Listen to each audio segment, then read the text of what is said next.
adalah seorang tokoh pendidikan terkemuka di Indonesia. Nama aslinya adalah Raden Mas Suwardi Surjaningrat, lahir pada tanggal 2 Mei tahun 1889 di Yogyakarta, Indonesia.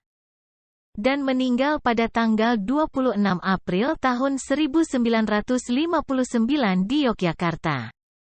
Ki Hajar Dewantara dikenal sebagai pelopor dalam bidang pendidikan di Indonesia, yang juga merupakan seorang tokoh pergerakan nasional. Ia sangat berjuang untuk menyediakan pendidikan yang inklusif dan merdeka bagi semua orang Indonesia, terlepas dari latar belakang mereka.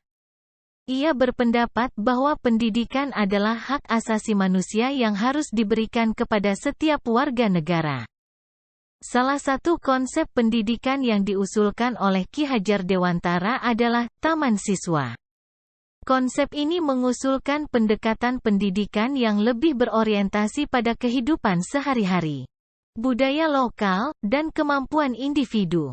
Ia juga menekankan pentingnya pengembangan karakter dan kemandirian dalam pendidikan. Selain berperan dalam bidang pendidikan, Ki Hajar Dewantara juga aktif dalam Pergerakan Nasional Indonesia. Ia merupakan salah satu anggota pendiri Budi Utomo, organisasi pertama yang didirikan untuk memperjuangkan hak-hak orang Indonesia pada masa penjajahan Belanda. Ia juga pernah menjabat sebagai Menteri Pendidikan dan Kebudayaan dalam Kabinet Presiden Soekarno. Pengaruh dan sumbangsih Ki Hajar Dewantara terhadap pendidikan di Indonesia sangat besar. Ia menekankan pentingnya pendidikan yang terbuka, inklusif, dan merdeka, yang sekarang menjadi landasan bagi sistem pendidikan di Indonesia. Ia juga menjadi inspirasi bagi banyak pendidik dan pemimpin pendidikan di Indonesia. Pengakuan atas kontribusinya terhadap pendidikan, pada tahun 1959, nama Raden Mas Suwardi Surjaningrat diubah menjadi Ki Hajar Dewantara oleh pemerintah Indonesia. Setiap tahun, pada tanggal 2 Mei, diperingati sebagai Hari Pendidikan Nasional di Indonesia untuk menghormati jasa-jasa dan visi Ki Hajar Dewantara dalam bidang pendidikan. Informasi tambahan yang bisa saya sampaikan tentang Ki Hajar Dewantara diantaranya: 1. Pendidikan dan karir awal. Ki Hajar Dewantara berasal dari keluarga bangsawan di Yogyakarta. Ia mendapatkan pendidikan di ELS, Europische Lagerschool, dan MULO, Mir Uitgebreid Lager Onderwijs, yang merupakan sekolah Belanda pada saat itu. Setelah itu, ia melanjutkan pendidikan di HIK, Hogere Indische Quickschool, di Bandung dan meraih gelar guru. Setelah lulus, ia mengajar di berbagai sekolah di Jawa. 3. Kiprah jurnalistik. Selama berada di Belanda, Ki Hajar Dewantara aktif dalam dunia jurnalistik.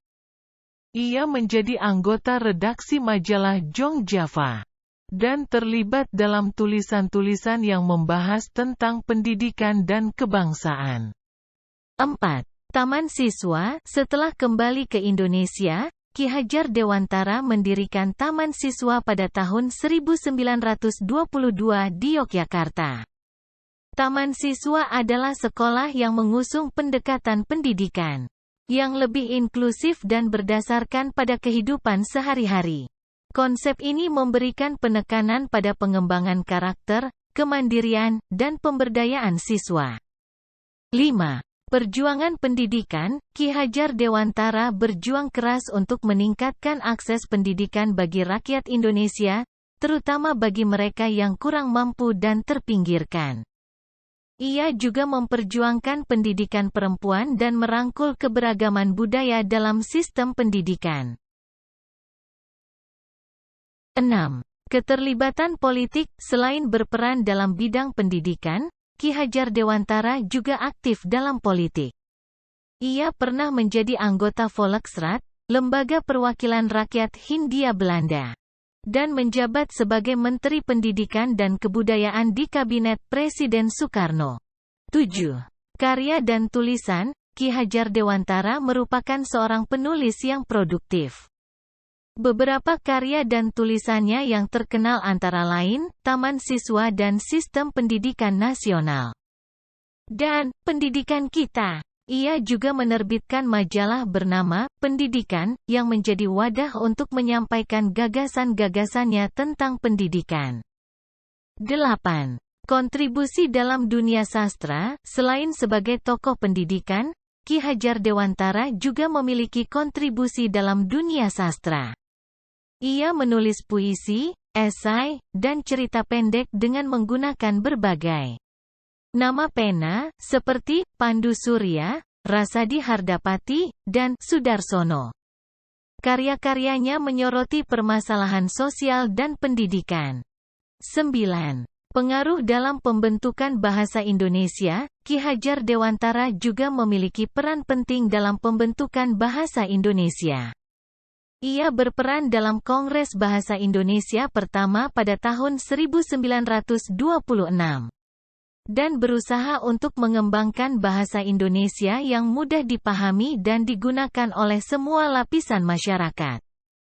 10. Pencetus Hari Pendidikan Nasional. Sebagai penghormatan terhadap jasanya dalam bidang pendidikan, pemerintah Indonesia menetapkan tanggal 2 Mei sebagai Hari Pendidikan Nasional. Tanggal tersebut dipilih karena merupakan hari kelahiran Ki Hajar Dewantara. Setiap tahun, Hari Pendidikan Nasional dirayakan dengan berbagai kegiatan di seluruh Indonesia untuk memperingati perjuangan Ki Hajar Dewantara dan menghargai pentingnya pendidikan. 11. Penghargaan dan pengakuan. Ki Hajar Dewantara telah mendapatkan pengakuan dan penghargaan atas dedikasinya terhadap pendidikan. Ia dianugerahi gelar Pahlawan Nasional oleh pemerintah Indonesia pada tahun 1964. Selain itu, nama Ki Hajar Dewantara juga diabadikan sebagai nama beberapa institusi pendidikan, seperti Universitas Negeri Yogyakarta, UNY. Ki Hajar Dewantara merupakan sosok yang sangat berjasa dalam pengembangan pendidikan di Indonesia. Visinya yang inklusif, merdeka, dan berbasis pada kehidupan sehari-hari masih menjadi inspirasi dan relevan hingga saat ini. Ia diakui sebagai salah satu tokoh pendidikan terbesar dalam sejarah Indonesia. Ki Hajar Dewantara merupakan seorang pendidik, aktivis, dan intelektual yang berdedikasi tinggi terhadap perbaikan pendidikan di Indonesia. Dengan pendekatan pendidikan yang inklusif, merdeka, dan berdasarkan pada kearifan lokal, ia telah memberikan sumbangsih yang besar dalam memajukan sistem pendidikan di Indonesia dan memperjuangkan hak-hak pendidikan untuk semua warga negara. Thank you for visiting.